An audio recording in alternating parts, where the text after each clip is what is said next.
আর আল্লাহ সুবহানাহু ওয়া তাআলা এই মসজিদকে আল আরদুল মুকাদ্দাসাও বলেছেন। দুটোই কোরআনের আয়াত আপনাদের সামনে পেশ করি।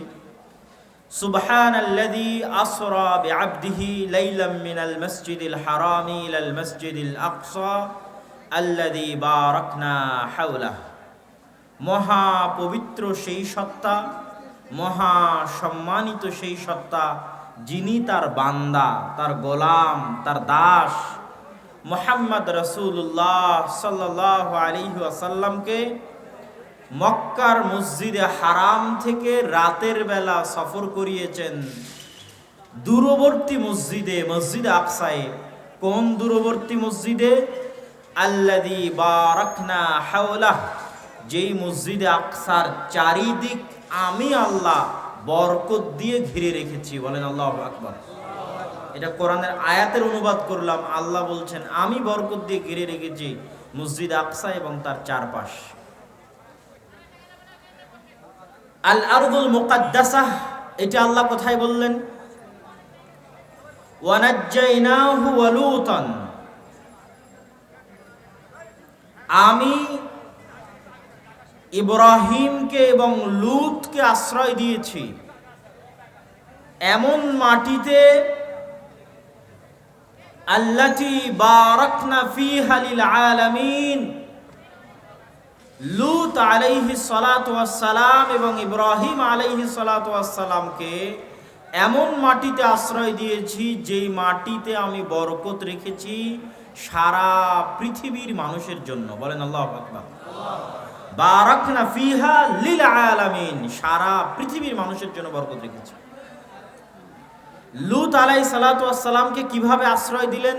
তার শহর ডেড সিকে আল্লাহ উল্টিয়ে দিয়েছিলেন, জর্ডান এবং ইসরায়েলের সীমান্তবর্তী, উল্টিয়ে দিয়ে সমূলে ধ্বংস করে দিয়েছিলেন।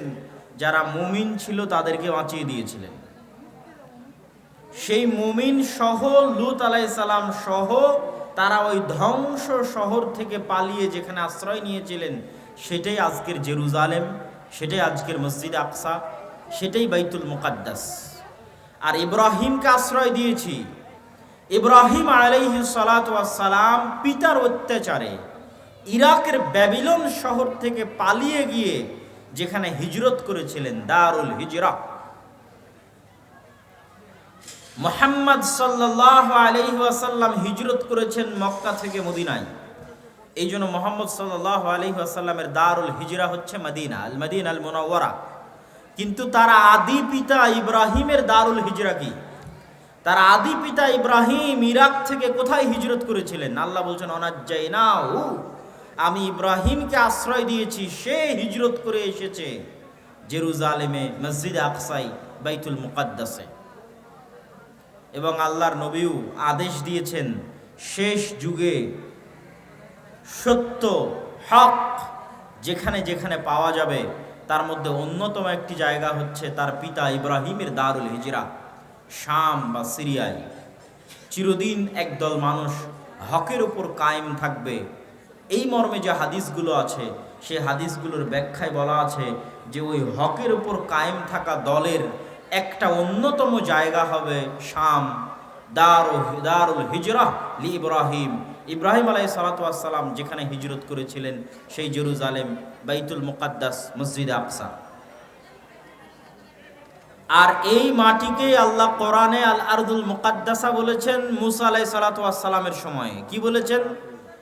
ইয়া কওমি দুখুলুল আরদাল মুকাদ্দাসা, হে আমার জাতি তোমরা প্রবেশ করো ওই শহরে যেই শহর পবিত্র, যেই শহরকে আল্লাহ তোমাদের জন্য পবিত্র করে দিয়েছেন, সেই জেরুজালেম পবিত্র শহরে তোমরা প্রবেশ করো।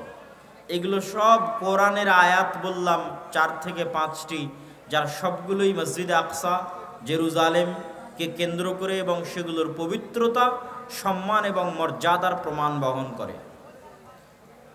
এই সংক্ষিপ্ত আলোচনায় আমরা জানলাম মসজিদ আকসার নাম কিভাবে মসজিদ আকসা হলো।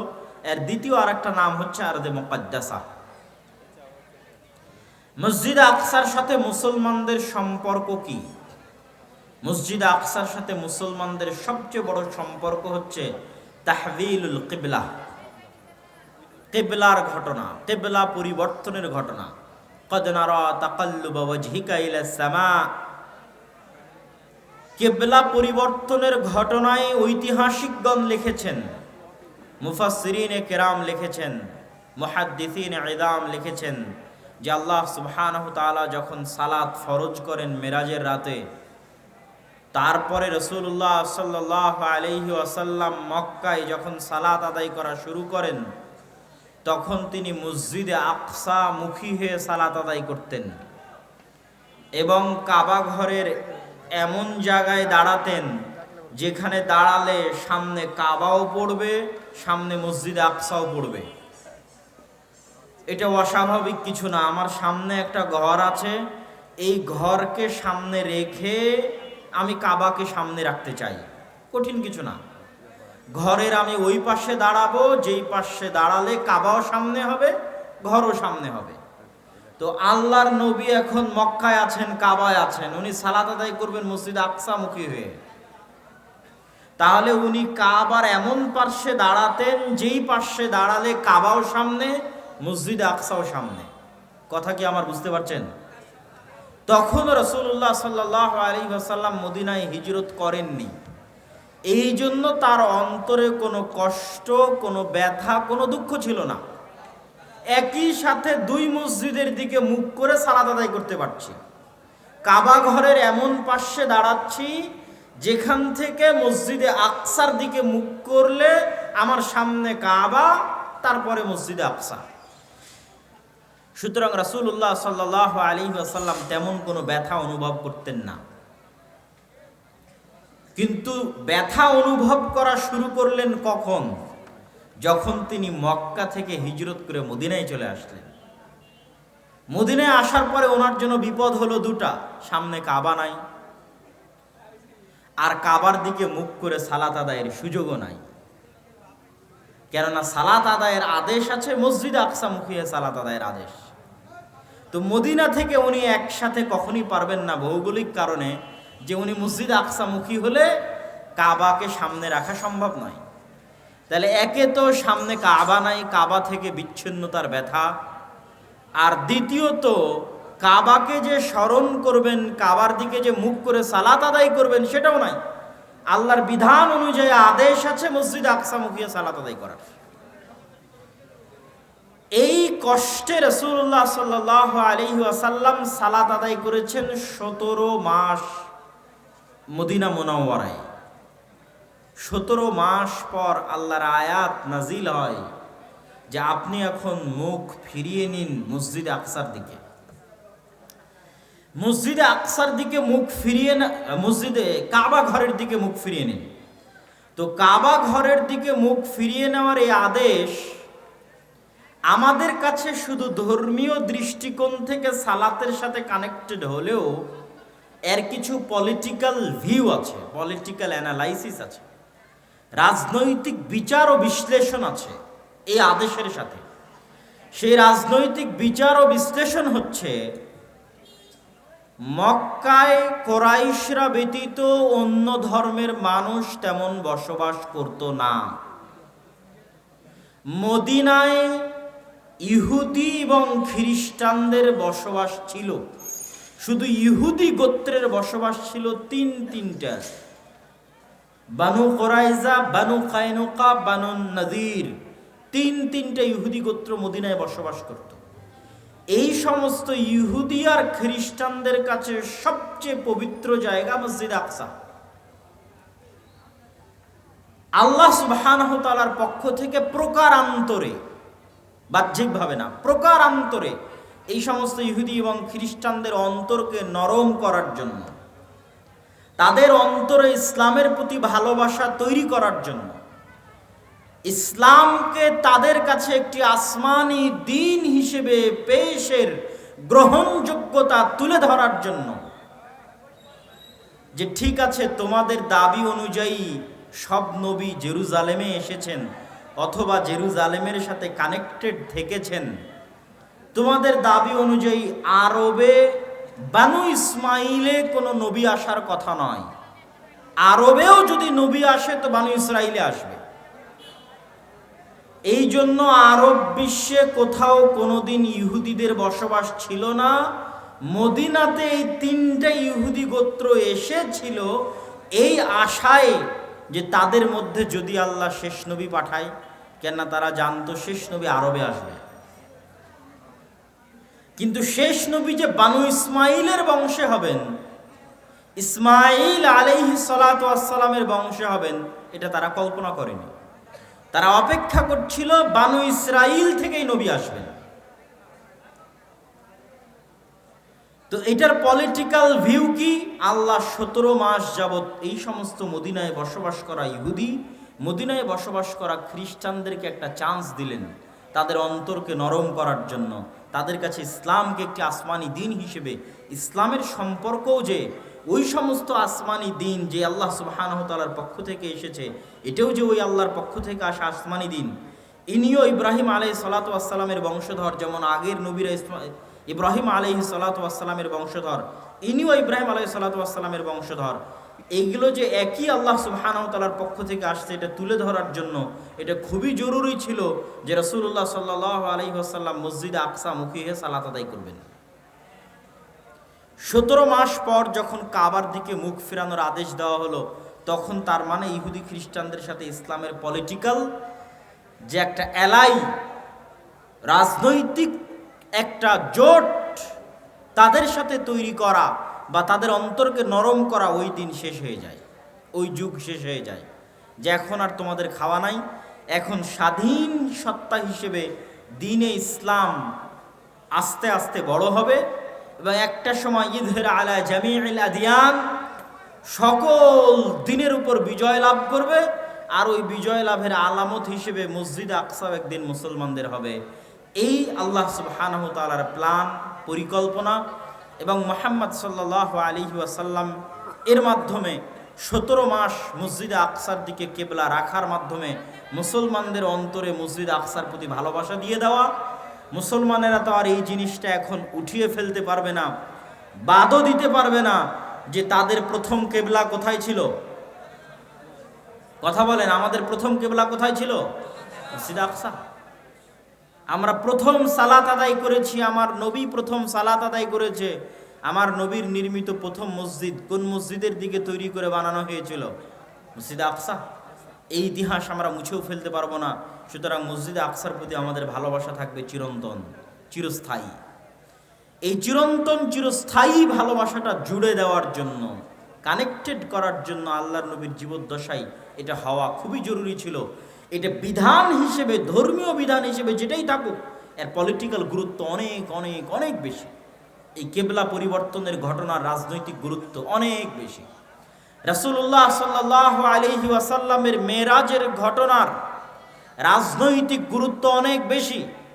যে নবী মুহাম্মদ সাল্লাল্লাহু আলাইহি ওয়াসাল্লাম দাবি করছেন, আল্লাহ সুবহানাহু ওয়া তাআলা কোরআনে আয়াত অবতীর্ণ করে বলছেন যে আমি আমার বান্দাকে মসজিদে হারাম থেকে মসজিদ আকসায় নিয়ে গেছি, সকল নবীর ইমামতিতে সেখানে সালাত আদায় করেছি, বরাক তিনি সেখানে বেঁধে রেখেছেন, সেখান থেকে তিনি আসমানে গেছেন।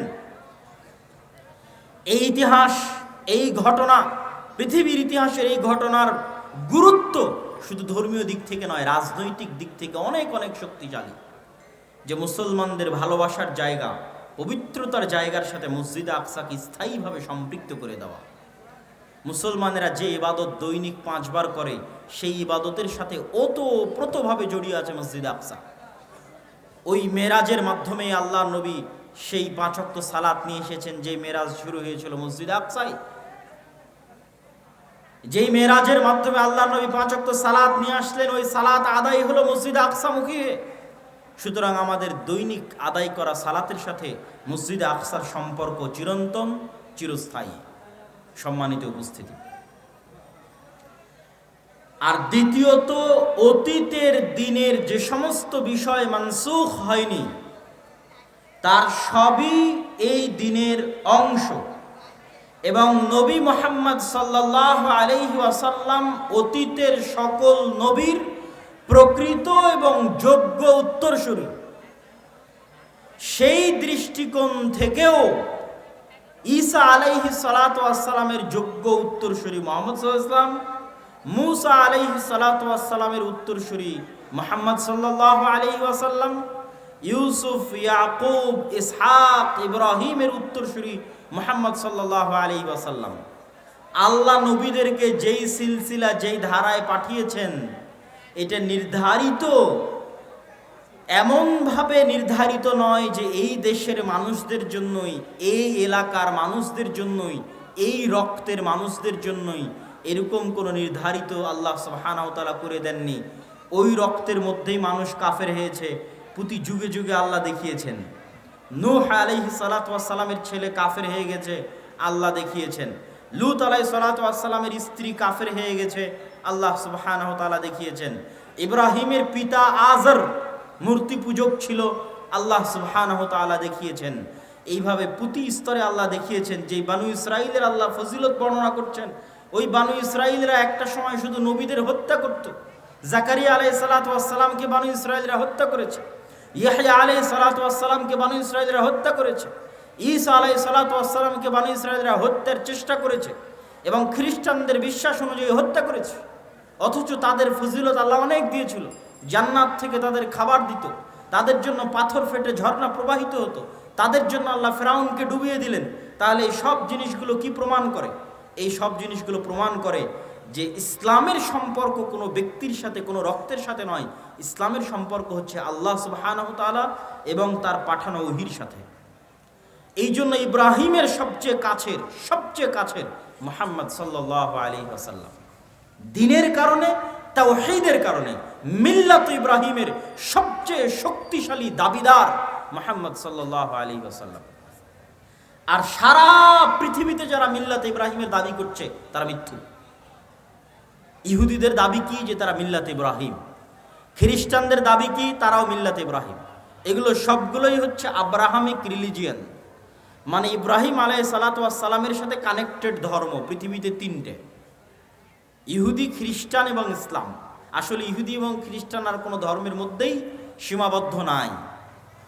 ধর্মীয় আকীদা এবং বিশ্বাসের দৃষ্টিকোণ থেকে মুহাম্মদ সাল্লাল্লাহু আলাইহি ওয়াসাল্লাম সবচেয়ে কাছের ইব্রাহিম আলাইহিস সালাতু ওয়াস সালামের।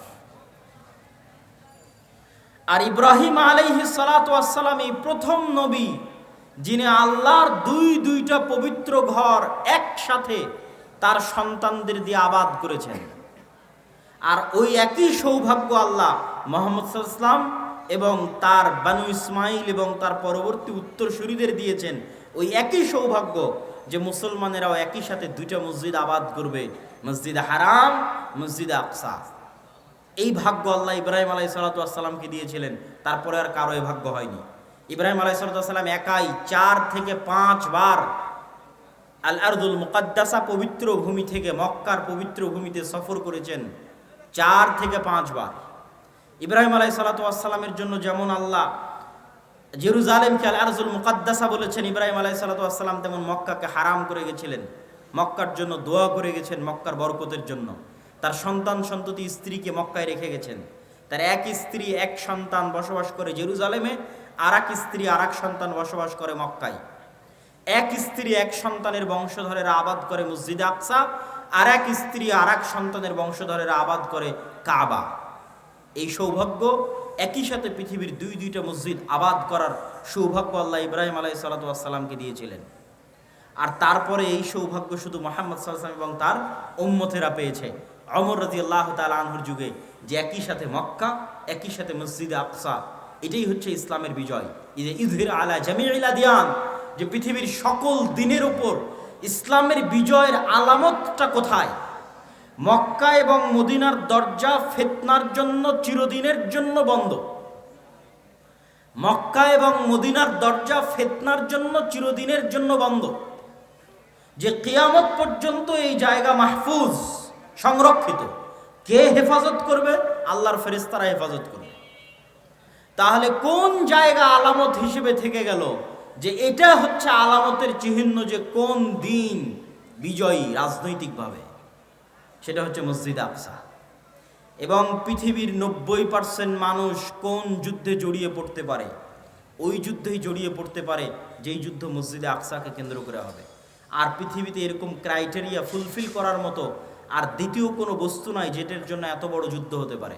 নাই তো হবে কেমনে? যুদ্ধ হওয়ার জন্য কারণ থাকা লাগবে। তাহলে পৃথিবীর 90% মানুষ একটা যুদ্ধে জড়িত হয়ে যাবে, তার জন্য সবচেয়ে বড় কারণ হচ্ছে মসজিদ আকসা। যেই সমস্ত আল মালহামাল কুবরার কথা রাসূলুল্লাহ সাল্লাল্লাহু আলাইহি ওয়াসাল্লাম বলেছেন যে কিয়ামতের পূর্ব মুহূর্তে এমনও যুদ্ধ হবে যে একটা পাখি উঠতে উঠতে ক্লান্ত হয়ে যাবে লাশের উপর দিয়ে।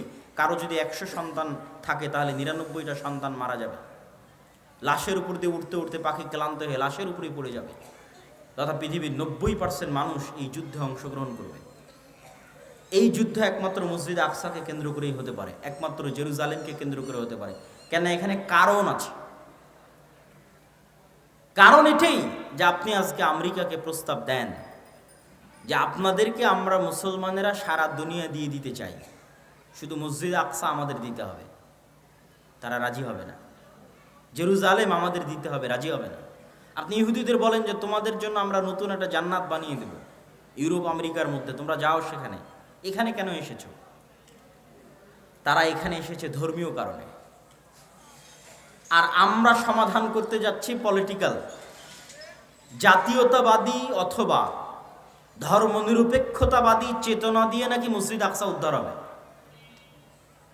আর এই বিষ বাষ্প ফিলিস্তিনিদের মধ্যে ঢুকিয়ে দিয়েছে যে তোমরা জাতীয়তাবাদী চেতনায় আর ধর্মনিরপেক্ষতাবাদী চেতনায় চেষ্টা করো, তাহলে মসজিদ আকসা তোমাদের উদ্ধার হবে। বাবা, যারা মসজিদে আকসা জেরুজালেম দখল করেছে তারা জাতীয়তাবাদী চেতনাতেও দখল করেনি, ধর্মনিরপেক্ষতাবাদী চেতনাতেও দখল করেনি। তারা শুধুই শুধু সির্ফ ধর্মীয় চেতনা থেকে মসজিদে আকসা এবং জেরুজালেম দখল করেছে এবং এখনো অপেক্ষায় আছে কখন এই মসজিদে আকসা ভেঙ্গে এই মসজিদে আকসাতে ইহুদিদের জন্য সিনাগগ তৈরি করা হবে। সেই দিন এখনো আসেনি, তারা সেটার অপেক্ষা, তাদের টার্গেট হচ্ছে ওইটা। সম্মানিত উপস্থিতি, আর আমরা মুসলমানেরা সমাধান করতে চাচ্ছি এইটা ধর্মনিরপেক্ষতা বাদ দিয়ে, জাতীয়তাবাদ দিয়ে। আচ্ছা, এই দীর্ঘ আলোচনার প্রথম সামারি পয়েন্ট কি? প্রথম সামারি পয়েন্ট হচ্ছে মসজিদে আকসা আপনার হাতে নাই মানে আপনি রাজনৈতিকভাবে পরাজিত। গোটা মুসলিম উম্মাহ, গোটা মুসলিম বিশ্ব রাজনৈতিকভাবে পরাজিত। মসজিদে আকসা জেরুজালেম আপনার হাতে নাই মানে আপনার উপর দিয়ে এখন আল্লাহর আযাব এবং গজব প্রবাহিত হচ্ছে। মসজিদে আকসা মুসলমানদের হাতে নাই মানে মুসলমানদের উপর দিয়ে কি প্রবাহিত হচ্ছে বলেন তো? আল্লাহর আযাব এবং গজব। যে উম্মতে মুহাম্মাদি যে এখন আযাব এবং গজবের হালতে আছে, অবস্থায় আছে, এটা বুঝবে কোথায় থেকে? দেখবে মসজিদে আকসা হাতে নাই। কেন? মক্কা আর মদিনা কোনোদিন হাতছাড়া হবেই না। আমি বলেছি মক্কা মদিনার দরজা ফিতনার জন্য বন্ধ। দ্বীনে ইসলাম যখন পৃথিবীতে কোথাও থাকবে না, তখনও মদিনা এবং মক্কায় থাকবে। রাসূলুল্লাহ সাল্লাল্লাহু আলাইহি ওয়াসাল্লামের বাণী। তাহলে আপনার রাজনৈতিক বিজয়ের চিহ্ন এবং আলামত হচ্ছে মসজিদ আকসা। পুরো পৃথিবীর উপর ইসলাম এবং মুসলমানদের আধিপত্যের আলামত হচ্ছে মসজিদ আকসা। মসজিদ আকসা আপনার হাতে নাই মানে পৃথিবীতে আপনাদের আধিপত্য নাই। পৃথিবীতে আপনারা গোলামে পরিণত হয়েছেন, আমরা গোলামে পরিণত হয়েছি। পৃথিবীতে আমরা অধিকার বঞ্চিত জাতিতে পরিণত হয়েছি। আমরা আযাব এবং গজবের মধ্যে দিয়ে দিন পার করছি। তার প্রমাণ হচ্ছে মসজিদে আকসা আমাদের হাতে নাই। আল্লাহ সুবহানাহু ওয়া তাআলা রাখেননি, আমাদের আমলের কারণে, আমাদের চরিত্রের কারণে, আমাদের গুনাহের কারণে। আর আমরা এই মসজিদে আকসা ফেরত পেতে পারবো না, মিছিল আয়োজনের মাধ্যমেও ফেরত পেতে পারবো না, ফেসবুকে লেখালেখির মাধ্যমেও ফেরত পেতে পারবো না। সারা বিশ্বে কত জায়গায় মিছিল হচ্ছে তার হিসাব নাই। হার্ভার্ড ইউনিভার্সিটির ছাত্ররা মিছিল করতেছে, মুসলিম ছাত্ররা। আমি যে শহর থেকে আসলাম ডান্ডি ইউনিভার্সিটি, ডান্ডি ইউনিভার্সিটির যারা মুসলিম সোসাইটি আছে তারাও সমাবেশ আয়োজন করেছে মসজিদে আকসার জন্য। কিন্তু প্রশ্ন এটা নয়, প্রশ্ন হচ্ছে যারা এই সমাবেশটা আয়োজন করেছে তারা কি ওই মসজিদে আকসা আবাদ করার যোগ্য? আল্লাহ কি তাদেরকে যোগ্য হিসেবে বিবেচনা করছেন? এটাই হলো প্রশ্ন। যে আপনি কি আপনার নিয়ত, আপনার ইখলাস, আপনার আমল দিয়ে মসজিদে আকসার উত্তরসূরি হওয়ার, উত্তরাধিকারী হওয়ার যোগ্য হিসেবে নিজেকে গড়ে তুলতে পেরেছেন? যে আপনার হাত দিয়ে মসজিদে আকসা বিজয়ী হবে, বিজয় হবে। এই মসজিদ আকসা কার কার হাত দিয়ে বিজয় হয়েছে? ইউশা বিন নুনের হাত দিয়ে বিজয় হয়েছে। এই মসজিদে আকসা দাউদ আলাইহিস সালাতু ওয়াস সালামের হাত দিয়ে বিজয় হয়েছে। এই মসজিদে আকসা ওমর ইবনুল খাত্তাব রাদিয়াল্লাহু তাআলা আনহুর হাত দিয়ে বিজয় হয়েছে। এই মসজিদে আকসা সালাহুদ্দিন আল আইয়ুবির হাত দিয়ে বিজয় হয়েছে। তাদের এই বিজয়ের ঘটনাগুলো পড়েন, তাদের আমল, আখলাক, চরিত্র, আকীদা, বিশ্বাস দেখেন যে আল্লাহ সুবহানাহু ওয়া তাআলা কেন কিভাবে তাদেরকে এই বিজয় দান করেছিলেন। আর আমরা কোন জায়গায় আছি যে আমরা ওই জায়গা থেকে বঞ্চিত এবং আল্লাহর আযাব এবং গজবের শিকার আমরা। সম্মানিত উপস্থিতি, আজকে আমরা মুসলমানেরা যে কঠিন এবং ভয়াবহ অবস্থার মুখোমুখি, এই কঠিন এবং ভয়াবহ অবস্থার চাইতেও কঠিন এবং ভয়াবহ অবস্থা মুসলমানদের ইতিপূর্বে গেছে, এর চাইতেও কঠিন আর ভয়াবহ। সেটাই আপনাদেরকে শোনানোর জন্য সংক্ষিপ্ত একটা সামারি দিই। সেই সংক্ষিপ্ত সামারি হচ্ছে, মুসলমানেরা মাত্র 200 থেকে 300 বছরের মধ্যে যত যত বড় বড় ঝড় মোকাবেলা করেছে, এত বড় ঝড় তারপরে এখন পর্যন্ত আর মোকাবেলা করেনি। এই ঝড়গুলো কি কি? 3টে ঝড়। এক, ক্রুসেডারদের ঝড়, যারা মসজিদে আকসা নিয়ে চলে গেছিল। 2, মঙ্গোলীয়দের ঝড়, যারা বাগদাদে লক্ষ লক্ষ মুসলমানকে জবাই করেছিল, মুসলমানদের খালিফাকে পর্যন্ত জবাই করেছিল, আব্বাসীয় খেলাফতের পতন ঘটিয়েছিল। কর্ডোভা, গ্রানাডা এবং স্পেনের পতন। সুকুত, আন্দালুস, আন্দালুসের পতন, স্পেন, কর্ডোভা, গ্রানাডার পতন। 3টে। এই 3টার মধ্যে এখন 2টা চলমান আছে। আপনারা শুধু মসজিদে আকসার কথা জানেন, কর্ডোভার জামে মসজিদের কথা জানেন না। আল্লাহ সুবহানাহু ওয়া তাআলা আমাদেরকে মসজিদে আকসায় যাওয়া থেকে বঞ্চিত রেখেছেন। ঠিক আমাদেরকে আল্লাহ সুবহানাহু ওয়া তাআলা, যদিও কর্ডোভার জামে মসজিদের আলাদা কোনো ফজিলত নাই, কিন্তু কর্ডোভার জামে মসজিদ যাদের টাকায় নির্মিত তারা আমাদের বাপদাদা। কথা কি আমার বুঝতে পারছেন? যেমন উমাইয়া খলিফারা মিশরের 7 বছরের রাজস্ব আয় মসজিদ আকসায় ব্যয় করেছিল, 7 বছরের রাজস্ব আয়। ঠিক তেমনি আন্দালুসের যারা খলিফা ছিল তারা বড় বড় বিজয়ের গনিমতের মাল জামে মসজিদ কর্ডোভায় ব্যয় করে দিয়েছে। জামে মসজিদ কর্ডোভা নিকট অতীতে তথা এখন কাবা এবং মদিনার যে সম্প্রসারণ হয়েছে এখন গত 20-30 বছরে, যে বিশাল সম্প্রসারণ, এই সম্প্রসারণের আগে পৃথিবীর সবচেয়ে বড় মসজিদগুলোর একটা মসজিদ, পৃথিবীর সবচেয়ে বড় মসজিদগুলোর একটা মসজিদ হচ্ছে জামে মসজিদ কর্ডোভা, আরবিতে বলা হয় কুরতুবা, যেখানে একই মসজিদে একই ফ্লোরে 70,000 অথবা তার চেয়ে বেশি মানুষ সালাত আদায় করতে পারবে একই ফ্লোরে। আর ওই মসজিদে এখন প্রবেশ করবেন, দেখবেন মসজিদ মূর্তিতে পরিপূর্ণ। মারিয়াম আলাইহিস সালাতু ওয়াস সালাম এবং ঈসা আলাইহিস সালাতু ওয়াস সালামের মূর্তিতে পরিপূর্ণ মসজিদ, তথা খ্রিস্টানদের মা মেরি এবং জেসাস এবং মা মেরির মূর্তিতে পরিপূর্ণ। আর ওখানে একজন মুসলমানকেও ব্যক্তিগতভাবেও সালাত আদায় করতে দেওয়া হবে না। আপনি যদি চুল পরিমাণ আপনার অন্তরে ঈমান থাকে আর আপনি যদি স্পেনে গিয়ে জামে মসজিদ কর্ডোভায় প্রবেশ করেন, তো আপনার চোখ দিয়ে পানি বের হবেই হবে। প্রত্যেক যে মুসলমান যার অন্তরে চুল পরিমাণ ঈমান আছে, সে যদি স্পেনে যায় এবং জামে মসজিদ কর্ডোভায় প্রবেশ করে, তাহলে তার চোখ দিয়ে পানি পড়তে বাধ্য। যে সে মসজিদের মধ্যে দাঁড়িয়ে আছে, মেম্বার আছে, ছাদ আছে, বিশাল মসজিদ, কিন্তু সে সালাত আদায় করতে পারবে না, মসজিদে আজান হয় না। শুধু একটা মসজিদ নয়, এরকম পুরো কর্ডোভায় যত গির্জা আছে, পুরো গ্রানাডায়, পুরো স্পেনে যত গির্জা আছে, প্রত্যেকটা গির্জা মসজিদ।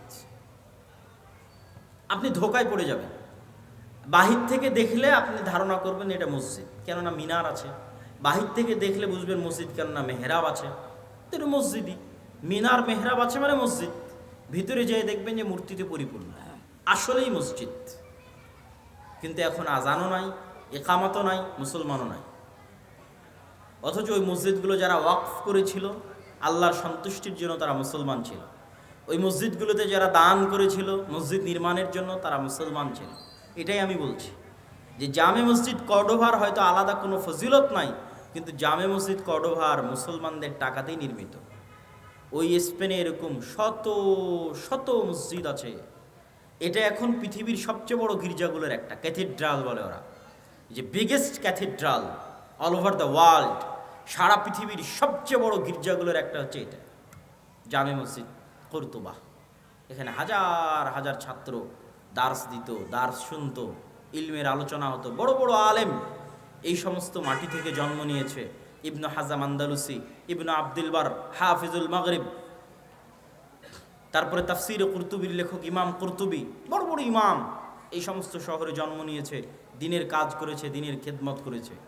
এই জন্য আমি বলি যে মুসলমানেরা যখন ফুটবল ক্লাবগুলো নিয়ে উন্মাদনা করে, আরও সবচেয়ে বেশি কষ্ট পায় যখন সৌদির যুবকদের দেখি, যে সৌদির যুবকদেরকে তো এখন আরও বেশি উৎসাহিত করা হচ্ছে যে তোমরা এই রাস্তায় আসো, এই লাইনে আসো, তোমাদের শুধু বিনোদন আর পর্যটন নিয়ে ব্যস্ত থাকতে হবে। তো তাদের যখন দেখি যে ওই যে সমস্ত ক্লাব, পৃথিবীর সবচেয়ে বিখ্যাত ক্লাবগুলো হচ্ছে স্পেনের, বার্সেলোনা, রিয়াল মাদ্রিদ, এগুলো বেশিরভাগ এগুলো হচ্ছে স্পেনের শহর। বার্সেলোনা হচ্ছে স্পেনের শহর, মানে এটা এই বার্সেলোনা মুসলমানদের, ওই মাটি ওই জায়গা মুসলমানদের ছিল।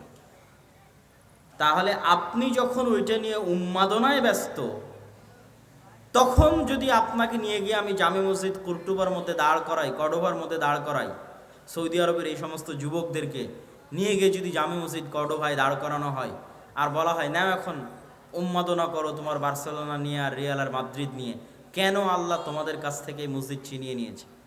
কেন আল্লাহ তোমাদের কাছ থেকে মসজিদ আকসা ছিনিয়ে নিয়েছে? যে সারা পৃথিবীর কোনো মুসলমান আর মসজিদ আকসায় যেতে পারে না, সালাত আদায় করতে পারে না। তো মুসলমানের অন্তরে তো ব্যথা থাকা উচিত যে তিনটা পবিত্র মসজিদ, পবিত্র ভূমি, যেখানে সফর করার আদেশ দেওয়া হয়েছে, যেখানে পড়লে অতিরিক্ত সালাত আদায় করলে অতিরিক্ত নেকির ঘোষণা দেওয়া হয়েছে, এই তিনটা মসজিদের একটা মসজিদ হচ্ছে মসজিদ আকসা। তো ওই মসজিদ আকসায় তো তুমি যেতে পারো না, ওই মসজিদ আকসায় তো তুমি সালাত আদায় করতে পারো না। অথচ আগের যুগের প্রত্যেক মুসলমানেরা ইতিহাস পড়েন, প্রত্যেক যারা মুসলমান আমার বাংলাদেশ থেকে রওনা দিয়েছে, কোনো হাজি একসাথে তিনটা মসজিদ না দেখে ফিরে আসতো না। মানে এটা যে হজ ট্রিপের অংশ, যে আপনি এখন হজ এবং ওমরায় যাচ্ছেন, মানে এই ট্রিপে তিনটা মসজিদ থাকবে, মসজিদ আকসা হে, মসজিদ নববী হে, হারাম হয়ে তারপর আপনি বাড়ি যাবেন। আগের যুগের মানুষ হজ করার জন্য সফর করবে আর মসজিদ আকসায় যাবে না, এটা কল্পনার বাইরে, এটা অসম্ভব। আর আপনাদের এখন কতজন হাজি আছে হজ করে আসতেছেন মক্কা থেকে, মদিনা থেকে, মসজিদ আকসায় যেতে পেরেছেন?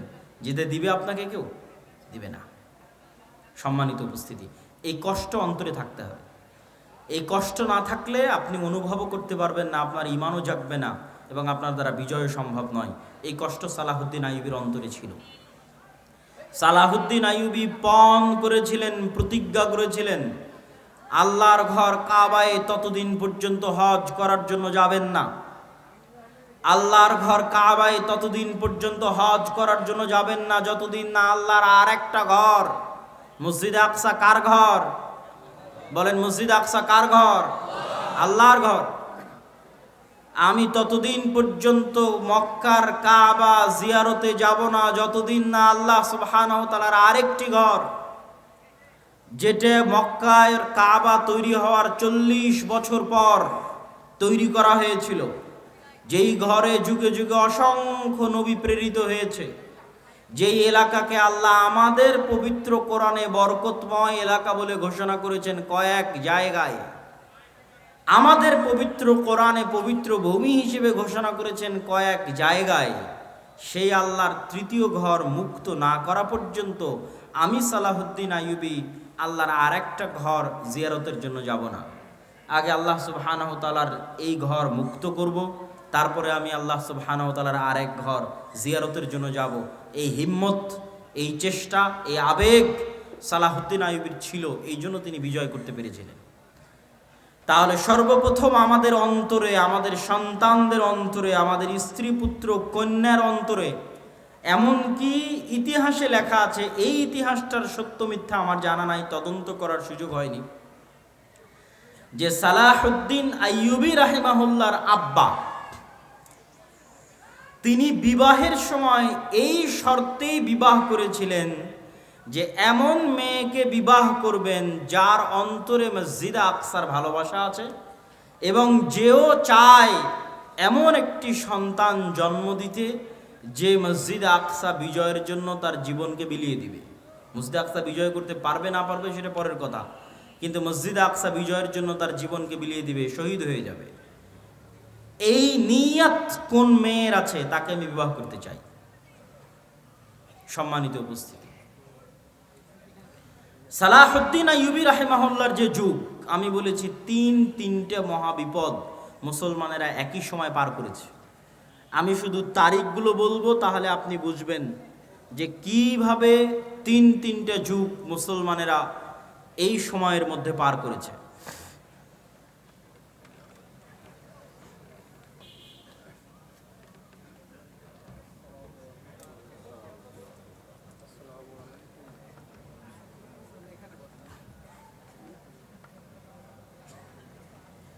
আমরা যদি 1000 খ্রিস্টাব্দ অথবা 1100 খ্রিস্টাব্দকে শুরু ধরি আর 1400 খ্রিস্টাব্দকে বা 1400 খ্রিস্টাব্দের মাঝামাঝি পর্যন্ত শেষ ধরি, তাহলে এই 300 বছর, 1100 থেকে 1400, এই 300 বছরে মুসলমানদের উপর পৃথিবীর সবচেয়ে বড় বড় কয়েকটা বিপদ গেছে। তার মধ্যে 1, মসজিদে আকসা হারিয়ে ফেলা। 2, মসজিদ আকসা কাদের হাতে মুসলমানেরা হারিয়ে ফেলেছিল? ক্রুসেডারদের হাতে। ক্রুসেডাররা এসেছিল কোথায় থেকে? ইউরোপ থেকে, ইতালি থেকে, ফ্রান্স থেকে, জার্মানি থেকে ক্রুসেডাররা এসেছিল। 2, বাগদাদের আব্বাসীয় খেলাফতের পতন কাদের হাতে হয়েছিল? মঙ্গোলীয়দের হাতে। মঙ্গোলীয়রা এসেছিল কোথায় থেকে? চায়নার পার্শ্ববর্তী দেশ মঙ্গোলীয় থেকে, যাদেরকে পৃথিবীর কোনো যুদ্ধে কেউ পরাজিত করতে পারেনি। স্রোতের মতো তারা এক এক শহর থেকে আর এক শহর বিজয় করতে করতে করতে করতে বাগদাদকে মাটির সাথে মিশিয়ে দিয়ে তারপরে তারা ক্ষান্ত হয়েছে। এবং ওই সময়ের আলেম ওলামারা লিখেছে যে এরা ইয়াজুজ মাজুজ।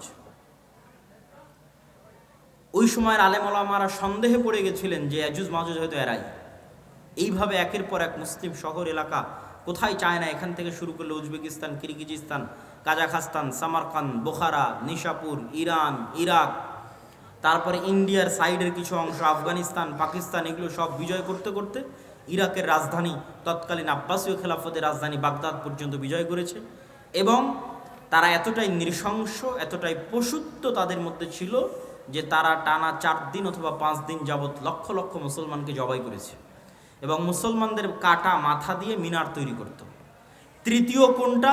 তৃতীয় হচ্ছে কর্ডোভার পতন, গ্রানাডার পতন। কর্ডোভার পতন হয়েছে 1236, ওই একই সময় স্পেনের পতন। তাহলে এই 3টে বড় ঘটনার মতো একসাথে এত বড় ঘটনা মুসলমানদের উপর আর যায়নি। এই জন্য আমি বারবার বলি যে এখন মুসলমানেরা যে বিপদ, যে আপদ, যে কষ্টের মধ্যে আছে, এর চেয়ে বেশি কঠিন, বেশি ভয়ঙ্কর বিপদ আপদ জাতিগতভাবে মুসলমানদের উপর দিয়ে পার হয়ে গেছে। তা হচ্ছে এই 200-300 বছর ক্রান্তিকাল, ইসলাম এবং মুসলমানদের ক্রান্তিকাল। তো এখান থেকে কি মুসলমানেরা বের হতে পেরেছিল? জি, এখান থেকে মুসলমানেরা বের হতে পেরেছিল। আল্লাহ বের করার রাস্তা করে দিয়েছিলেন। 1, মসজিদ আকসা আল্লাহ মুক্ত করেছেন সালাহুদ্দিন আইয়ুবীর মাধ্যমে। সালাহুদ্দিন আইয়ুবীর মাধ্যমে মসজিদে আকসা মুক্ত করার যুদ্ধ ছিল হিত্তিনের যুদ্ধ। সালাহুদ্দিন আইয়ুবী মসজিদে আকসা মুক্ত করার জন্য কয়েকটা পয়েন্টে কাজ করেছেন। এই পয়েন্টগুলো খুবই গুরুত্বপূর্ণ। তার মধ্যে 1 নম্বর পয়েন্ট হচ্ছে গোটা মুসলিম এলাকা মোনাফেকে পরিপূর্ণ হয়ে গেছিল। সব আমির ওমারারা মোনাফেক। খ্রিস্টান ক্রুসেডারদের নারী এবং টাকার কাছে বিক্রি হয়ে যেত সমস্ত আমির ওমারারা। আর সবচেয়ে বেশি শত্রুতা করত শিয়ারা। ওই সময় শিয়াদের শাসন ছিল মিশরে। ফাতিমীয়, ওবায়দীয় শিয়া খেলাফত ছিল মিশরে, যারা প্রতিষ্ঠা করেছিল জামিয়াতুল আজহার। আজকের আজহার বিশ্ববিদ্যালয় শিয়ারা প্রতিষ্ঠা করেছিল শিয়া মাযহাব প্রচার করার জন্য। তো সালাহুদ্দিন আইয়ুবী রাহিমাহুল্লাহর 2টা টার্গেট ছিল। মিশর এবং সিরিয়াকে এক করতে হবে। মিশর এবং সিরিয়া একত্রিত না হওয়া পর্যন্ত মসজিদ আকসা আমি বিজয় করতে পারবো না। মজার বিষয় হলো ওমর রাদিয়াল্লাহু তাআলা আনহুর যুগেও যখন মসজিদ আকসা বিজয় হয়, তখনও মুসলমানেরা মিশর এবং সিরিয়া একত্রিত করেছিল। মিশর এবং সিরিয়ার বিজয় শেষ করে মসজিদ আকসার বিজয় সম্পন্ন করেছিল। কেননা ভৌগোলিকভাবে আজও মসজিদ আকসা বিজয় করা কঠিন যদি সিরিয়া এবং মিশর আপনার হাতে না থাকে। ফিলিস্তিন বিজয় করা কঠিন যদি সিরিয়া এবং মিশরের মাটি আপনার হাতে না থাকে। এর অনেক ভৌগোলিক বিশ্লেষণ আছে, আমি লম্বা আলোচনায় যাব না। তার মধ্যে সবচেয়ে বড় ভৌগোলিক বিশ্লেষণ হচ্ছে ভূমধ্য সাগর। ভূমধ্য সাগরের পানি আপনি কি দিয়ে কন্ট্রোল করবেন? ক্রুসেডাররা সব আসতো ওই পানি দিয়ে, ভূমধ্য সাগর দিয়ে। বেশিরভাগ স্থলপথেও আসতো না তা নয়, কিন্তু পানি দিয়ে আসতো। ওই ভূমধ্য সাগরের তীর কন্ট্রোলে নিতে হলে আপনাকে সিরিয়া পুরো কন্ট্রোলে নিতে হবে, মিশর পুরো কন্ট্রোলে নিতে হবে, তাহলে প্রবেশ পথ বন্ধ, অন্তত সমুদ্র দিয়ে আর কেউ আসতে পারবে না। এবার মাটি আপনার দখলে, এখন শুধু মসজিদে আকসা বাকি। তো এটা ছিল সালাহুদ্দিন আইয়ুবী রাহিমাহুল্লাহর 1 নম্বর কৌশল। 2, সালাহুদ্দিন আইয়ুবী রাহিমাহুল্লাহ আকীদাগত যুদ্ধ লড়েছিলেন, আকীদার যুদ্ধ। তিনি শিয়াদের বিরুদ্ধে যুদ্ধ করতে করতে ক্লান্ত হয়ে গেছে। যত বেশি মুসলমানদের বিরুদ্ধে সালাহুদ্দিন আইয়ুবী যুদ্ধ করেছিলেন, মুসলিম শাসক এবং মুনাফিকদের বিরুদ্ধে, তত যুদ্ধ উনি ক্রুসেডারদের সাথেও লড়েননি, তত যুদ্ধ উনি এই খ্রিস্টানদের সাথেও লড়েননি। ওনার দিনই পার হয়ে গেছে, সময় বয়সে পার হয়ে গেছে শুধু মুসলমানদের সাথে যুদ্ধ করতে করতে, মুসলিম আমির ওমারাদের মুনাফিকি দূর করতে করতে। তার একটা বড় কারণ ছিল শিয়া মাযহাব। এই শিয়া মাযহাব থেকে মিশরকে মুক্ত করার জন্য আরেকটা মাদ্রাসা প্রতিষ্ঠা হলো মাদ্রাসা নিজামিয়া। নিজামুল মুলক তিনি এই মাদ্রাসা প্রতিষ্ঠা করলেন, তার নামে মাদ্রাসার নাম হলো মাদ্রাসা নিজামিয়া।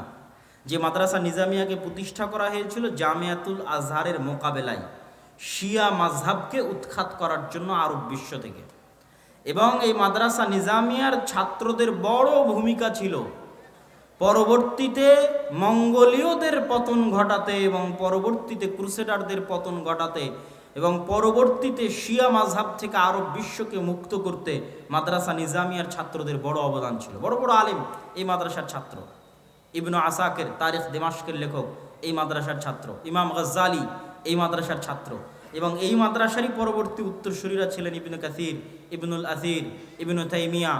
তাদের যুগের যারা, তারা আরও পরে এসেছেন, কিন্তু তার আগের যখন মাদ্রাসা প্রতিষ্ঠা হয় তখনকার কথা বলছি, সম্মানিত উপস্থিতি। তারপরে সালাহুদ্দিন আইয়ুবী রাহিমাহুল্লাহ মিশর বিজয় করার পর জামিয়াতুল আজহার থেকে শিয়া মাযহাবকে চিরদিনের জন্য নিষিদ্ধ করে দিলেন।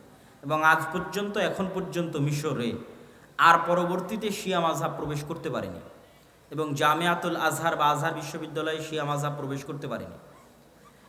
তারপরে এবার যখন তিনি জেরুজালেম বিজয়ের জন্য অভিযান শুরু করলেন, তখন সবচেয়ে বড় যুদ্ধটা হয়েছিল হিত্তিনের প্রান্তরে।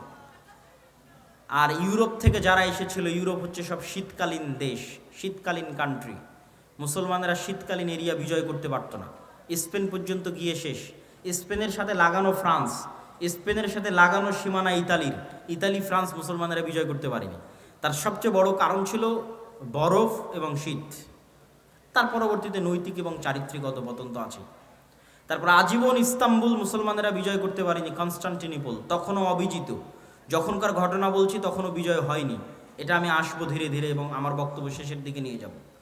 তাহলে কি হলো, সালাহুদ্দিন আইয়ুবী হিত্তিনের প্রান্তরে যুদ্ধ করছেন কাদের সাথে? যারা ওই সমস্ত এলাকা থেকে এসেছে যেগুলোতে -ডিগ্রির শীত। তো এই জন্য সালাহুদ্দিন আইয়ুবী ওদেরকে নিয়ে চলে গেলেন মরুভূমিতে। যুদ্ধে পরাজয়ের ভান করে সবকে নিয়ে গেলেন মরুভূমিতে, যেখানে পানির কোনো ব্যবস্থা নাই, মাইল 50-100 কিলোমিটারের মধ্যে। আর চারিদিকে আগুন জ্বালিয়ে দিয়ে ব্যবস্থা করলেন গরমের, তাপের। যুদ্ধ ছিল জুন জুলাইয়ের মৌসুম, উপরে সূর্যের তাপ, নিচে মরুভূমির তাপ, আর চারিদিকে আগুনের তাপ। এই তাপ সহ্য করার জন্মগত ক্ষমতা আরবদের আছে, কেননা তারা মরুভূমিতেই বড় হয়েছে। আর যারা ক্রুসেডাররা এসেছে তারা সব এসেছিল শীত দেশ থেকে। এই জন্য গরমে গায়ের সব বর্ম, লোহার বর্ম তারা খুলে ফেলতে বাধ্য হয় এবং যুদ্ধে তাদের পরাজয় সুনিশ্চিত হয়। তবে মজার বিষয় কি? মজার বিষয় হচ্ছে ওমর রাদিয়াল্লাহু তাআলা আনহু মসজিদ আকসা বিজয় করেছেন, 1 ফোঁটা রক্ত পড়েনি। সালাহুদ্দিন আইয়ুবী মসজিদ আকসা বিজয় করেছেন, 1 ফোঁটা রক্ত পড়েনি। এবং আমি বিশ্বাস করি তৃতীয়বার যখন মসজিদ আকসা বিজয় হবে তখনও 1 ফোঁটা রক্ত পড়বে না। এই ধারাবাহিকতা বজায় থাকবে, আল্লাহ সুবহানাহু ওয়া তাআলা সেই ব্যবস্থা করে দিবেন, এটা বিশ্বাস করি অন্তর থেকে ইনশাআল্লাহ। সম্মানিত উপস্থিতি, তাহলে একটা গেল আল্লাহ সালাহুদ্দিন আইয়ুবীর মাধ্যমে মসজিদ আকসা বিজয় করলেন। আর একটা হচ্ছে আইনে জালুতের যুদ্ধ। মঙ্গোলীয়রা বাগদাদের পতন ঘটিয়ে এগিয়ে যাচ্ছে, 3টা মসজিদ একত্রে তাদের দখলে চলে আসবে। জেরুজালেম দখলে আসবে, মক্কায় দখলে আসবে, মদিনা দখলে আসবে। তিনটা মসজিদকে বাঁচানোর মতো ওই সময় আর কোনো শক্তিশালী শাসক ছিল না, মামলুক, মিশরের মামলুকরা ছাড়া। সালাহুদ্দিন আইয়ুবীর পরপরই 50-100 বছরের মাথায় মঙ্গোলীয়দের এই ঘটনাগুলো। তখন মামলুকদের বাদশাহ ছিল সাইফুদ্দিন কোতজ, জাহিরুদ্দিন আল বেরবাস। তাদের সাথে যুদ্ধে সর্বপ্রথম মঙ্গোলীয়রা পরাজয় ঘটে। তাহলে একদিকে জেরুজালেম উদ্ধার হলো, মঙ্গোলীয়দের পরাজয় হলো। পরবর্তীতে মঙ্গোলীয়দের কি হলো? পরবর্তীতে মঙ্গোলীয়রা নিজেরাই ইসলাম গ্রহণ করে নিল। এই জন্য আজকে যত পাকিস্তান, ইন্ডিয়াতে খান দেখেন, মুসলমানেরা সব খান, এরা সব হচ্ছে মঙ্গোলীয়দের বংশধর। মঙ্গোলীয়রা পরবর্তীতে সব ইসলাম গ্রহণ করে নিয়েছিল। তার সবচেয়ে বড় কারণ ছিল মঙ্গোলীয়রা ছিল অশিক্ষিত, মূর্খ, অসভ্য। আর তারা মুসলমানদের যে সমস্ত নারী পুরুষদের ধরে নিয়ে যেত, এরা সবাই ছিল শিক্ষিত, উচ্চ মার্গের শিক্ষিত মুসলমান নারী এবং পুরুষরা। তাদের সাথে বিবাহ বন্ধনে আবদ্ধ হওয়ায় ধীরে ধীরে ধীরে ধীরে তাদের পরবর্তী জেনারেশন ইসলাম গ্রহণ করে ফেলে। আর ক্রুসেডাররা কি হলো? ক্রুসেডাররা ফিরে চলে গেল ইউরোপে এবং আজ অবধি তারা ক্রুসেড চালাচ্ছে, চলছেই ক্রুসেড।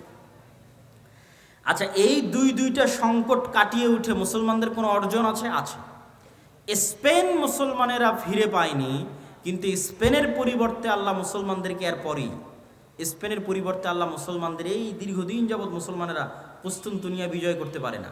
কুস্তুনতুনিয়া বিজয়ের ইতিহাস পড়ে দেখেন, কত শত শত সাহাবি, আল্লাহর তাবি, সাহাবিদের তাবি, তাবে তাবি এই কুস্তুনতুনিয়া যুদ্ধে শহীদ হয়েছে। যত চেষ্টা করেছে পারেনি। আবু আইয়ুব আল আনসারী রাদিয়াল্লাহু তাআলা আনহু এই কুস্তুনতুনিয়া বিজয় করতে এসে শহীদ হয়ে গেছে। এই কুস্তুনতুনিয়া বিজয়ের তৌফিক আল্লাহ দিলেন কখন? ক্রুসেডারদের হাতে মসজিদে আকসা হারানোর পরে, আবার মসজিদে আকসা ফিরে পাওয়ার পরে। মঙ্গোলীয়দের হাতে মুসলমানদেরকে চরম শাস্তি এবং আযাব দেওয়ানোর পরে, আবার মঙ্গোলীয়দের হাত থেকে সে আযাব এবং শাস্তি থেকে মুক্তি দেওয়ার পরে। আর স্পেনের গ্রানাডা এবং কর্ডোভার পতনের পরে মুসলমানেরা ইস্তাম্বুল বা আজকের তুরস্ক বিজয় করে, মুহাম্মদ আল ফাতেহ, এবং উসমানীয় খেলাফতের কায়েম হয়। এবং উসমানীয় খেলাফত আমলে মুসলমানদের শান শওকত, শক্তি, সামর্থ্য বহাল ছিল। আমি আগেই বলেছি মুসলমানদের রাজনৈতিক বিজয়ের চিহ্ন কি? মসজিদ আকসা আপনার হাতে আছে কিনা? উসমানীয়দের হাতে মসজিদে আকসা ছিল। তারা মসজিদে আকসায় কোনো ইহুদিকে জমি ক্রয়ের পর্যন্ত সুযোগ দেয়নি উসমানীয়রা। কেন? ইহুদিদের ব্রেন ছিল খুব শার্প। তারা আগে জমি ক্রয় করে সেখানে তাদের বসতি স্থাপন করতে চাচ্ছিল উসমানীয় খেলাফতের শেষ আমলে। আজ আমরা এই বিপদে কেন? আজ আমরা এই বিপদে আছি, তার সবচেয়ে মূল কারণ হচ্ছে ঔপনিবেশিক শাসন আমল, কলোনিয়াল সিস্টেম। পৃথিবীর প্রায় সব মুসলিম দেশই, দুই একটা বাদ দিয়ে প্রায় সব মুসলিম দেশই ইস্তেমার, আরবিতে বলে ইস্তেমার, বাংলায় বলে উপনিবেশ, ইংরেজিতে বলে কলোনি। প্রায় সব মুসলিম দেশই ইউরোপের কোনো না কোনো দেশের কলোনি ছিল নিকট অতীতে। এটা হচ্ছে আমাদের উসমানীয় খেলাফতের পতনকাল থেকে নিয়ে আজ পর্যন্ত এই 150, 200, 300 বছরে, মানে আমরা যে জেনারেশন এখন অবস্থান করছি, এটার লাস্ট 200 বছর বা 250 বছর পৃথিবীর কোনো না কোনো মুসলিম দেশ, কোনো না কোনো ইউরোপিয়ান কান্ট্রির কলোনি ছিল। আমরাও 1947-এর আগ পর্যন্ত ব্রিটিশের কলোনি ছিলাম। তো 1947 তো ভাই এই কয়দিন আগের কথা। অনেকের দাদাও এখনও জীবিত আছে যারা 47 দেখেছে, এখনও জীবিত আছে। তো 47 তো কালকের কথা। তো 47-এর আগ পর্যন্ত আমরা ব্রিটিশদের গোলাম ছিলাম। এরকম সারা পৃথিবীর প্রায় সব মুসলিম দেশ কোনো না কোনো ইউরোপিয়ান কান্ট্রির গোলাম ছিল। এবং এর উপর আমার লম্বা বিস্তারিত আলোচনা আমি গতকাল করেছি। এই গোলামির নিজাম থেকে ওই ব্রিটিশরা যেমন পুরো ভারতকে 3 ভাগে ভাগ করে দিল, বাংলাদেশ, পাকিস্তান এবং ইন্ডিয়া, ঠিক ওই ব্রিটিশরা যখন তাদের আরবে কলোনি ছিল, তখন তারা আরব কেমনভাবে ভেঙে চূর্ণ বিচূর্ণ করে দিল। কাতার নামে পৃথিবীতে কোনো দেশই ছিল না, আরব আমিরাত নামে পৃথিবীতে কোনো দেশই ছিল না, জর্ডান নামে পৃথিবীতে কোনো দেশই ছিল না, ইসরায়েল নামে পৃথিবীতে কোনো দেশই ছিল না, লেবানন নামে পৃথিবীতে কোনো দেশই ছিল না। ঠিক তেমনি বাংলাদেশ বা পাকিস্তান নামে পৃথিবীতে কোনো দেশ ছিল না। এগুলো সব ওই যে ইস্তেমার, কলোনিয়াল সিস্টেম। ওরা যখন এই দেশগুলো ছেড়ে গেছে, তখন ডিভাইড অ্যান্ড রুল, ভাগ করে গেছে, নতুন দেশ তৈরি করে গেছে। তো ওই শাম, সিরিয়াকে জর্ডানে ভাগ করেছে, লেবাননে ভাগ করেছে। একটু দিয়েছে জর্ডান, একটু দিয়েছে লেবানন, একটু দিয়েছে কাতার, একটু দিয়েছে আরব আমিরাত, একটু দিয়েছে বাহরাইন, একটু একটু করে দিয়ে ওর মধ্যে থেকে ইসরায়েল বের করেছে। ওর মধ্যে থেকে অল্প একটু জায়গা বের করেছে ইসরায়েলের জন্য।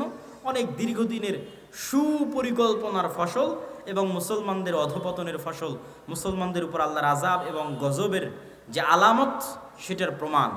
আর এই আযাব এবং গজব থেকে উদ্ধার হওয়া সম্ভব নয় আমল এবং ঈমানে পরিবর্তন ছাড়া। আমল এবং ঈমানে পরিবর্তন ছাড়া সম্ভব নয়। আমি আপনাকে চ্যালেঞ্জ দিয়ে বলতে পারি, যেই ইহুদিরা ইসরায়েলে আছে তারা তাদের ধর্ম পালনে, আপনারা আপনাদের ধর্ম পালনে যতটুকু অ্যাক্টিভ তার চেয়ে বেশি অ্যাক্টিভ। কথা মনে হয় আমার বুঝতে পারেননি।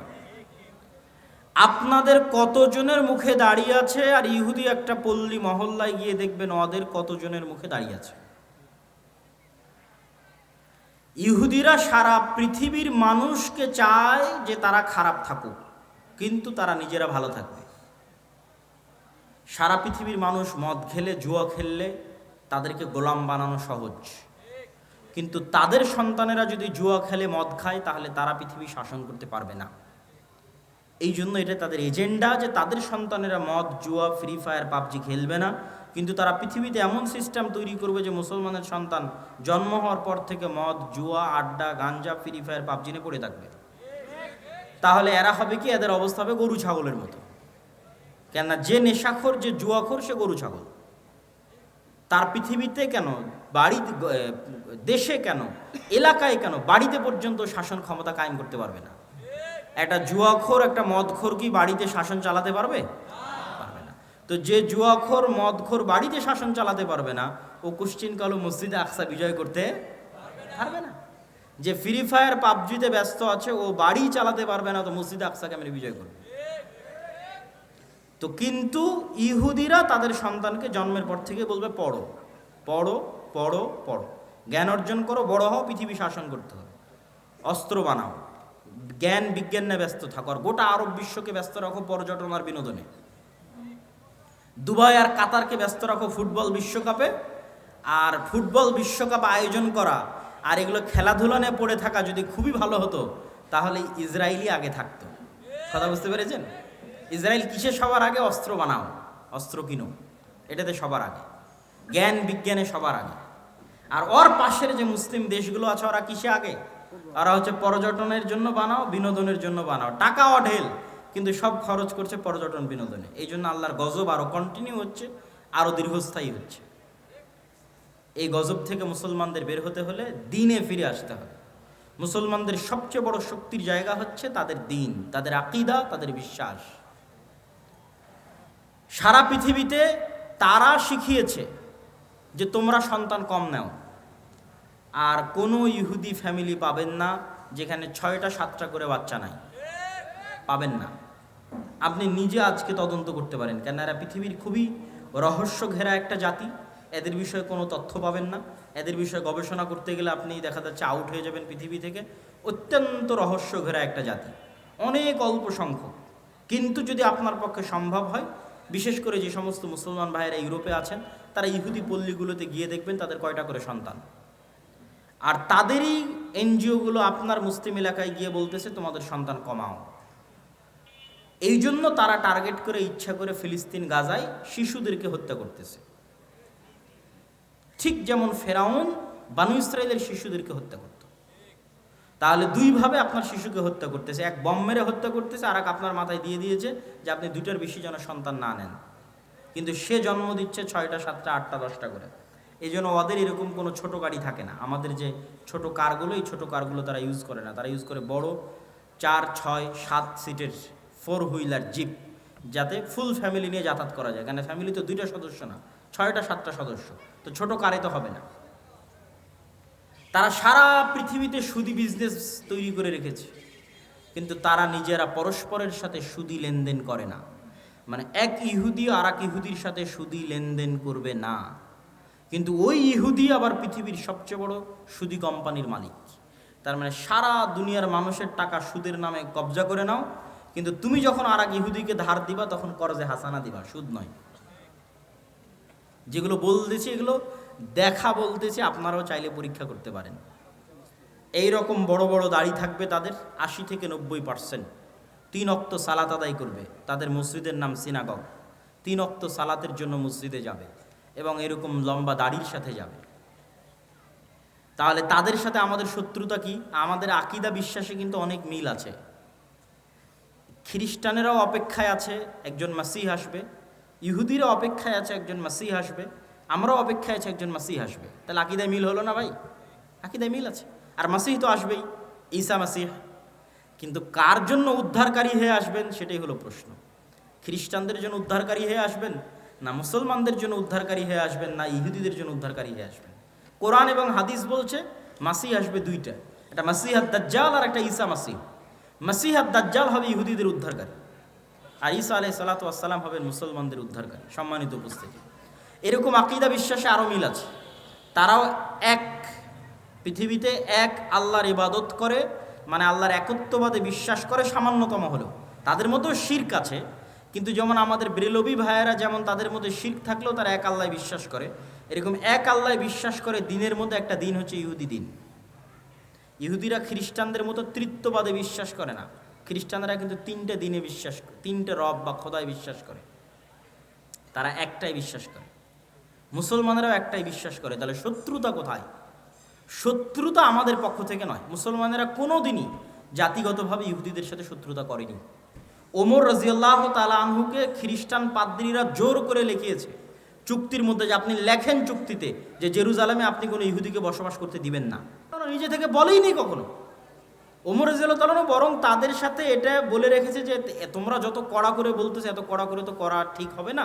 তারা চাচ্ছিল, পাদ্রীরা চাচ্ছিল যে কোনো ইহুদি যেন আসতেই না পারে, এবং তারা আসতে দিত না। ঈসা আলাইহিস সালাতু ওয়াস সালামের মৃত্যুর পর থেকে নিয়ে ওমর রাদিয়াল্লাহু তাআলা আনহুর মসজিদ আকসা বিজয়ের আগ পর্যন্ত খ্রিস্টানরা কোনো ইহুদিকে জেরুজালেমে প্রবেশ করতে দিত না। তো ওমর রাদিয়াল্লাহু তাআলা বলছে, এত বড় অমানবিক আইন আমি কিভাবে বাস্তবায়ন করতে পারি? তখন খ্রিস্টানরা বলল, ঠিক আছে, আপনি যদি এত বড় আইনকে অমানবিক বলেন, তাহলে এতটুকু অন্তত আমাদের কনফার্মেশন দেন যে আপনি এই জেরুজালেমে ইহুদিদের স্থায়ী বসবাস করতে দিবেন না। আসুক, এসে মসজিদ আকসা দেখে ঘুরে চলে যাক, তাদের পবিত্র জায়গা যেগুলো আছে সেগুলো দেখে ফেরত চলে যাক। ওমর রাদিয়াল্লাহু বললেন, ঠিক আছে। ইহুদিদের সাথে জাতিগত বিদ্বেষ কখনই মুসলমানেরা করে। ইহুদি লেখকরা লিখে গেছে যে তাদের যে পুরো জাতির হিস্ট্রি, এই হিস্ট্রির মধ্যে তাদের সবচেয়ে স্বর্ণযুগ ছিল স্পেন। স্পেনে যখন মুসলমানদের শাসন ছিল, তখন সারা পৃথিবীর নির্যাতিত অত্যাচারিত ইহুদিরা স্পেনে এসে আশ্রয় নিয়েছিল, আর মুসলিম বাদশাহ শাসকরা তাদের আশ্রয় দিয়েছিল, মানবিক কারণে আশ্রয় দিয়েছিল। কেন? সারা পৃথিবীতে খ্রিস্টানরা তাদের উপর অত্যাচার করতো, জুলুম করতো, আর এটা তাদের উপর আল্লাহ গাজাব এবং গজব হিসেবে কোরআনে লিখে রেখেছেন যে এটা তাদের জন্য আজাব এবং গজব, যে তাদের কোনো দেশ হবে না, আলাদা স্বাধীন কোনো দেশ তাদের জন্য হবে না। তো এই জন্য জাতিগত বিদ্বেষ আপনি মুসলমানদের থেকে পাবেনই না। তাহলে সমস্যা তাদের পক্ষ থেকে, তাদের অন্তরে এটা চরম আকারে সুপারিয়রিটি। পৃথিবীর সবচেয়ে ভয়ঙ্কর দুইটা জাতি সুপারিয়রিটিতে বিশ্বাস করে, একটা হিন্দুদের মধ্যে ব্রাহ্মণ, আর একটা হচ্ছে ইহুদি।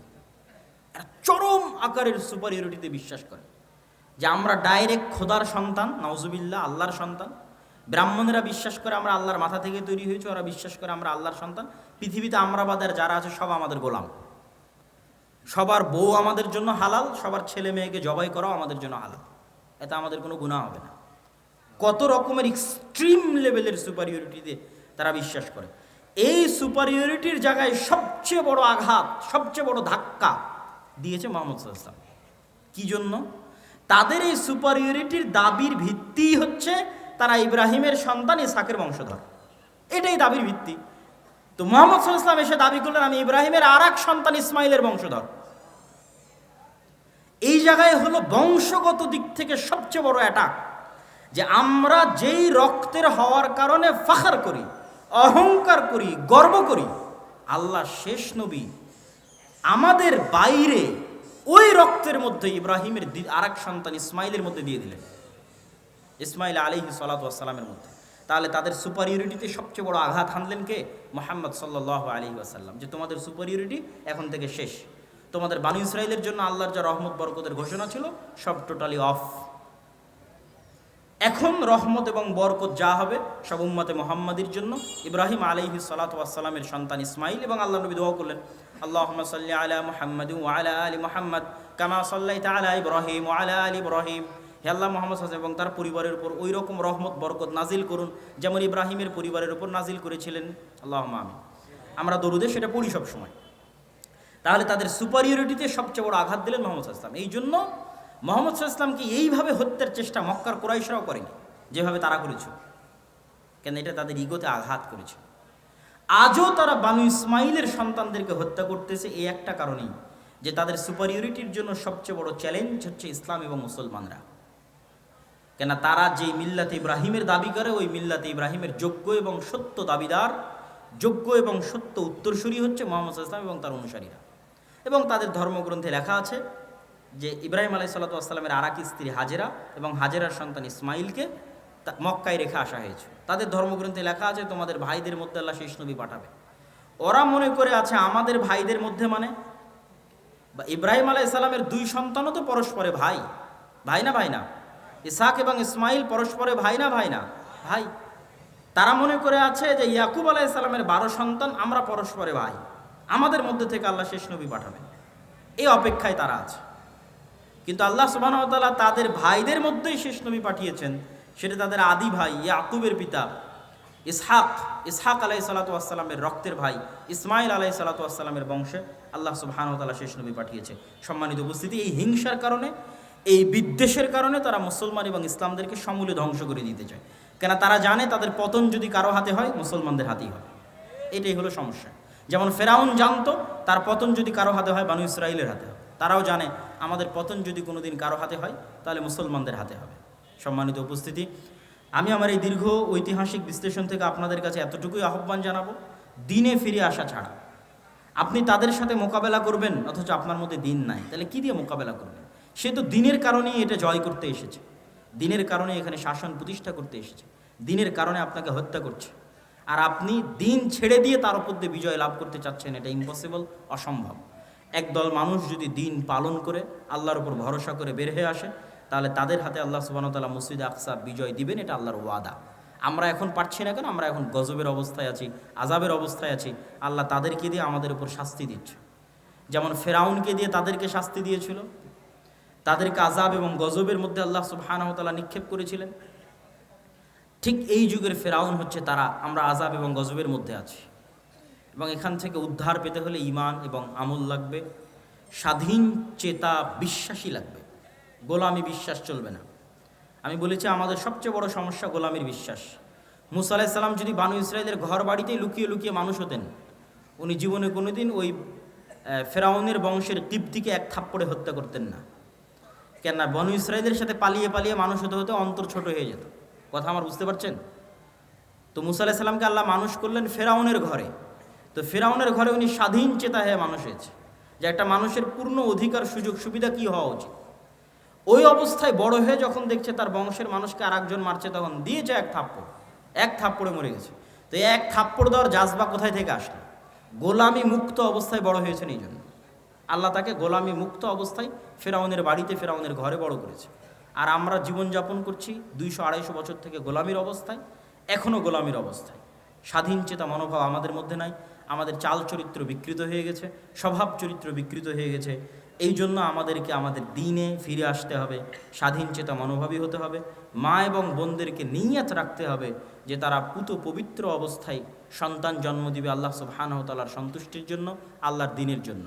কখনো বেহায়াইপনা দিয়ে পুরুষ জন্ম দেওয়া সম্ভব নয়। বেহায়াই বেলেল্লাপনা দিয়ে মুজাহিদ পুরুষ জন্ম দেওয়া সম্ভব নয়। বেহায়াইর মধ্যে মেয়েলি পুরুষ জন্ম নিতে পারে। কথা আমার বুঝতে পারছেন? যখন একটা সমাজে পরিপূর্ণরূপে বেহায়াই ছড়িয়ে পড়ে, তখন ওই সমাজের পুরুষরা কি হয়ে যায়? মেয়েলি পুরুষ হয়ে যায়। আমাদের সমাজে যদি বেহায়াপনা বেলেল্লাপনা বেশি ছড়িয়ে পড়ে, তাহলে আমাদের মধ্যে আর পুরুষের রক্তই নাই, সব মেয়েলি পুরুষ হয়ে গেছে। এদের দিয়ে কোনোদিন জেহাদও হবে না, এদের দিয়ে মসজিদে আকসাও বিজয় হবে না। তাহলে পুরুষ জন্ম দিতে হবে। পুরুষকে জন্ম দিতে পারবে পুত পবিত্র বেহায়াপনা বেলেল্লাপনা মুক্ত অবস্থায় যে থাকবে, সে পুরুষ সিংহ, বাঘ, বীর সিংহ সালাহুদ্দিন আইয়ুবী, তারেক বিন জিয়াদের মতো সন্তান জন্ম দিতে পারবে, স্বাধীন চেতা সন্তান জন্ম দিতে পারবে, মেয়েলি পুরুষ নয়। এই জন্য পর্দার গুরুত্ব আছে ইসলামে। সম্মানিত উপস্থিতি, বক্তব্য আলোচনা করতে গেলে আরও দীর্ঘায়িত হয়ে যাবে। আমরা আজকে যে উদ্দেশ্যে এখানে একত্রিত হয়েছি, সেটা হচ্ছে দাওয়া ইলাল্লাহর পক্ষ থেকে মসজিদ ভিত্তিক দিন শিক্ষা কার্যক্রম। আমরা 4টে জেলার 126টা মসজিদ সফর করেছি, আপনার এলাকাতেও এসেছি।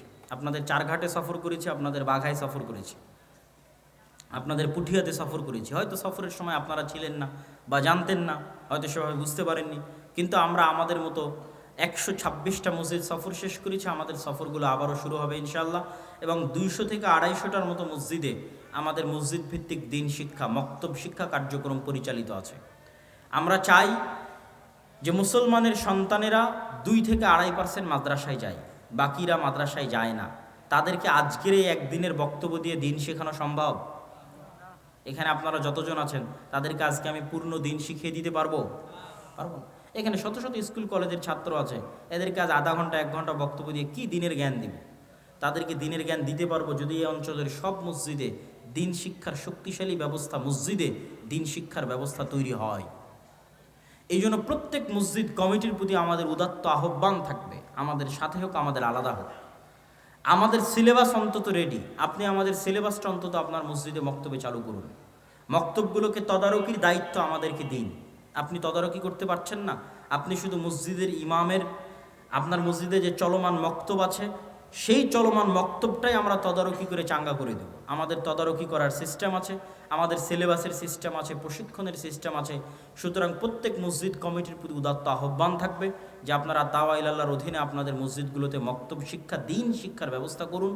মুসলমানের প্রত্যেক সন্তানের কাছে দিনের জ্ঞান পৌঁছে দিতে আমাদেরকে সহযোগিতা করুন। এটা বাংলাদেশে ব্যতিক্রমধর্মী প্রথম প্রজেক্ট যা আল জামিয়া সালাফের অধীনে পরিচালিত হচ্ছে, আর দাওয়া ইলাল্লাহ নামে। আমরা চাই প্রতিটি মসজিদ হোক দিন শিক্ষার প্রথম পাঠশালা।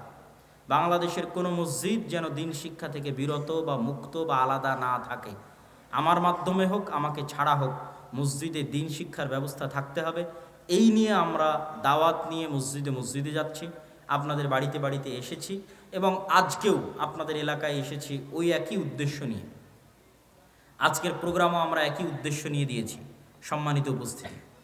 তো এই মসজিদ ভিত্তিক দিন শিক্ষা কার্যক্রমকে শক্তিশালী করার লক্ষ্যে আমি আমার বক্তব্য শেষ করার পূর্বে আপনাদের কাছে উদাত্ত আহ্বান জানাই যে আপনারা যারা আজকে এই প্রোগ্রামে অংশগ্রহণ করেছেন, প্রোগ্রামের আয়োজনে হোক, এই মসজিদ ভিত্তিক দিন শিক্ষা কার্যক্রমের জন্য হোক, আপনার আল্লাহ সুবহানাহু ওয়া তাআলার সন্তুষ্টির জন্য আপনাদের অর্থনৈতিক সহযোগিতায় বৈঠকি দানে অংশগ্রহণ করবেন।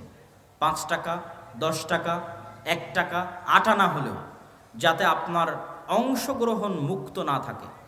একজন মুসলমানের সন্তানও যদি আপনার এই দান থেকে পবিত্র কোরআনের একটি অক্ষরও শিখে, তাহলে সে এইটার মাধ্যমে পরকালীন নাজাত এবং মুক্তি পাবে। আর আপনার দুনিয়া থেকে বিদায় নেওয়া 500 বছর হয়ে গেলেও আপনি দেখবেন যে এই যে একজন ছেলে আপনার অর্থে কোরআন শিখেছিল, সেই কোরআন শিখা এখনো অব্যাহত আছে এবং আপনি কবরে নেকি পাচ্ছেন। বা আজকে যারা আমরা মাগরিব বৈঠক, আমাদের স্টেজে যারা আছেন তাদেরও অংশগ্রহণ করার জন্য আমি অনুরোধ জানাচ্ছি। কেউ মুক্ত থাকবেন না, আলাদা থাকবেন না। আমাদের স্বেচ্ছাসেবক ভাইয়েরা কই? তারা ডান দিক এবং বাম দিক থেকে ভেতরে ঢুকবেন। আপনারা কেউই, কোনো ব্যক্তি এই দান থেকে নিজেকে দূরে রাখবেন না।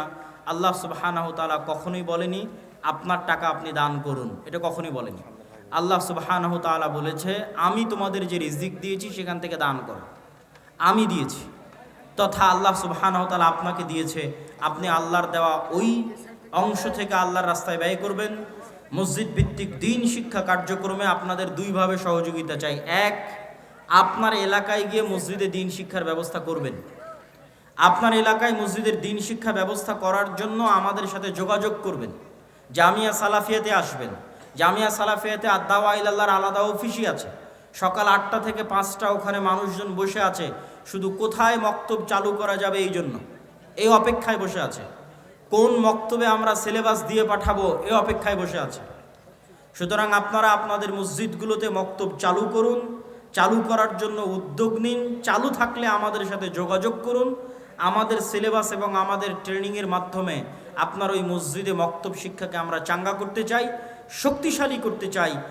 যে সমস্ত ছেলে মেয়ে মাদ্রাসায় আসে না, তথা 98% ছেলে মেয়ে তাদের, যারা স্কুল কলেজে যায়, তাদের কাছে দিনের মৌলিক জ্ঞানটা আমরা পৌঁছে দিতে চাই।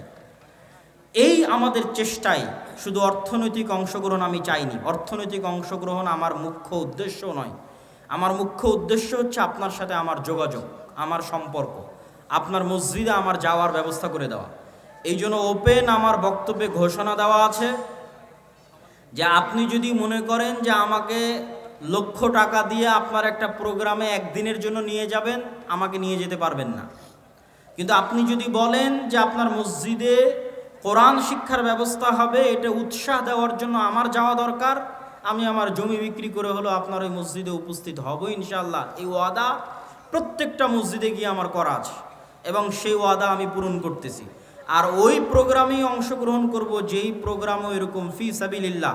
আজকের প্রোগ্রামে যেমন আমরা ফি সাবিলিল্লাহ এসেছি আল্লাহ সুবহানাহু ওয়া তাআলার সন্তুষ্টির জন্য, মসজিদ ভিত্তিক দিন শিক্ষা কার্যক্রমের সচেতনতা তৈরির লক্ষ্যে, এটাকে আরও শক্তিশালী মজবুত করার লক্ষ্যে এসেছি। এই ধারাবাহিকতা আমাদের সামনে আরও বজায় থাকবে এবং অব্যাহত থাকবে। আপনারা দোয়া করবেন যেন আল্লাহ সুবহানাহু ওয়া তাআলা এই উদ্যোগকে কবুল করে। সবাই বলে আল্লাহুম্মা আমিন। কেননা আল্লাহ সুবহানাহু ওয়া তাআলা কবুল না করলে এটা আমাদের জন্য করা কঠিন হয়ে যাবে, আমরা এটাতে সফল হতে পারবো না। কিন্তু আল্লাহ সুবহানাহু ওয়া তাআলা যদি কবুল করে তিনি আমাদের জন্য রাস্তা সহজ করে দিবে।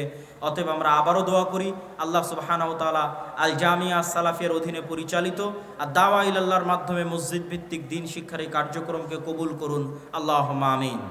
সম্মানিত উপস্থিতি, এখান থেকে যখন আপনারা আলোচনা শেষে বিদায় নেবেন, তখন বিদায় নিয়ে যাওয়ার পূর্বে আমাদের মাসিক আল ইতিসামকে মূল্যায়ন করার চেষ্টা করবেন। বাংলাদেশের একমাত্র পত্রিকা যার ফতোয়া বোর্ডে ভারতের জামিয়া সালাফিয়া বানারসের মুহাদ্দিসরাও বসে, একমাত্র পত্রিকা বাংলাদেশের যার ফতোয়া বোর্ডে শুধু বাংলাদেশের আলেমরা নয়, ভারতের আহলে হাদিসদের সবচেয়ে বড় প্রতিষ্ঠান জামিয়া সালাফিয়া বানারসের বড় বড় বিজ্ঞ ওলামা ইকরাম এই ফতোয়া বোর্ডে অংশগ্রহণ করে থাকেন, যারা এখন আল জামিয়া সালাফিয়া ডাঙ্গিপাড়া পবা রাজশাহীর শিক্ষক হিসেবেও দায়িত্ব পালন করছেন।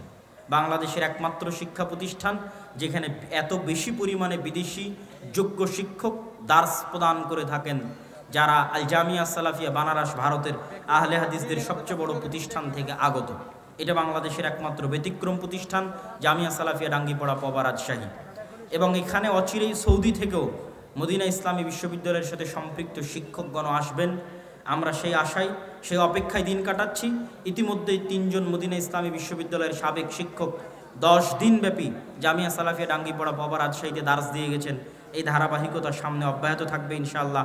পাশাপাশি আমাদের যে বইগুলো আছে এবং আপনাদের শ্রদ্ধেয় শেখ আব্দুর রাজ্জাক বিন ইউসুফ হাফিজাহুল্লাহর যে বইগুলো আছে সে বইগুলো মূল্যায়ন করার চেষ্টা করবেন। মিন্নাতুল বারি, আমরা হাদিস মানতে বাধ্য, আইনে রাসূল দোয়া অধ্যায়, উপদেশ, কে বড় ক্ষতিগ্রস্ত, কে বড় লাভবান, আদর্শ পরিবার। পাশাপাশি আমার আম্মার কিছু বই আছে যে বইগুলো